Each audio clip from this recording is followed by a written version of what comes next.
It was just another busy afternoon at the Riverstone Mall. The air was thick with the scent of freshly brewed coffee from the cafe near the entrance, while the hum of shoppers moved in and out of stores. At the front desk of the electronics store, Jenna sat behind the counter, her face a mask of professionalism. She had seen it all, the rude customers, the impatient demands, the ungrateful attitudes. Yet it was always the same feeling of being invisible. Jenna was young, just 24, working 2 part-time jobs to pay for her community college tuition. Riverstone Mall was one of the busiest in the city, but her shift at the electronics store was the one that always dragged. Most of her co-workers were polite, but everyone knew how to ignore the entitled customers who treated them like they were beneath them. Jenna didn't let it get to her. She'd learned to smile through it, even if it stung. One day, as she was folding a pile of brochures behind the counter, a woman stormed in, looking flustered. Her heels clicked sharply against the marble floor. She was dressed in a sharp business suit, a designer bag slung over her shoulder. Her perfectly styled hair shimmered under the fluorescent lights. Jenna knew the type immediately. One of those customers who thought the world revolved around them. The woman approached the counter with a haughty air, tapping her fingers impatiently. "Excuse me, I need help. I've been waiting for over 10 minutes, and not a single person has assisted me," she snapped, her voice dripping with disdain. Jenna looked up from her work, forcing a smile. "I'm sorry about the wait, ma'am. What can I help you with today?" "I need a new laptop. Preferably something sleek, fast, and, of course, expensive. I don't have all day," the woman said, her eyes scanning the store with obvious disinterest. Jenna nodded and stood up.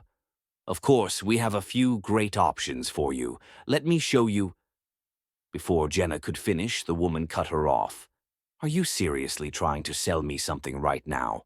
You look like you've never even touched a decent laptop. Just get someone who knows what they're doing." The words stung more than Jenna cared to admit. She had been doing this job for almost a year and had become quite knowledgeable about the products. But it didn't matter. The woman's attitude was more than just dismissive. It was humiliating. Jenna forced herself to remain calm. "I understand. I can get one of my colleagues to assist you if you prefer." "Ugh, don't bother," the woman sneered. "I bet you won't even be able to get anyone to help me. This mall is a joke. It's full of incompetent people like you." Jenna's fingers tightened around the counter. But before she could respond, the woman turned and stormed off, muttering insults under her breath. Jenna watched her go, her heart sinking. This was the type of day that made her want to quit. But she couldn't afford to. She needed the money.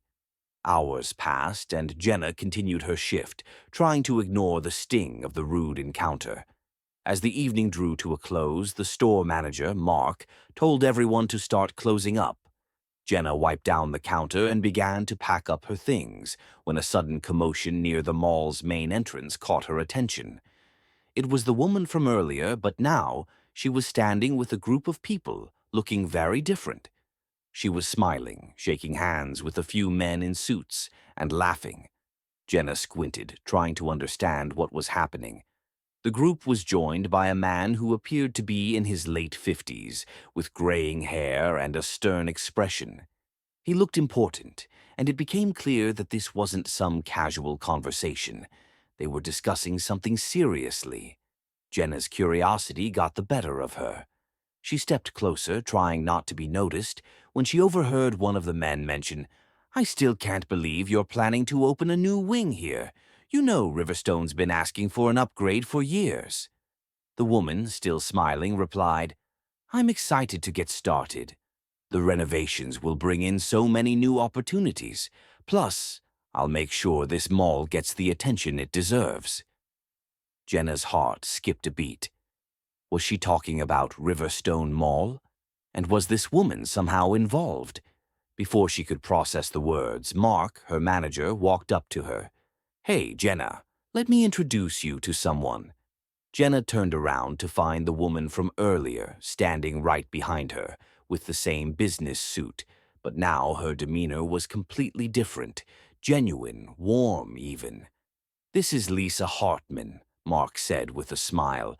"She's one of the major investors in Riverstone Mall.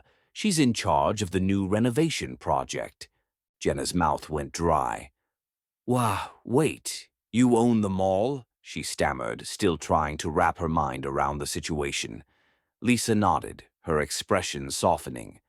"I do. In fact, I've been working on these upgrades for months now.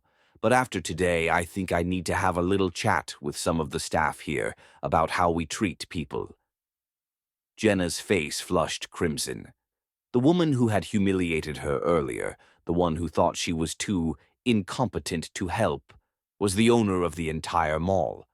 "I'm sorry, I didn't know," Jenna mumbled, feeling a deep sense of embarrassment.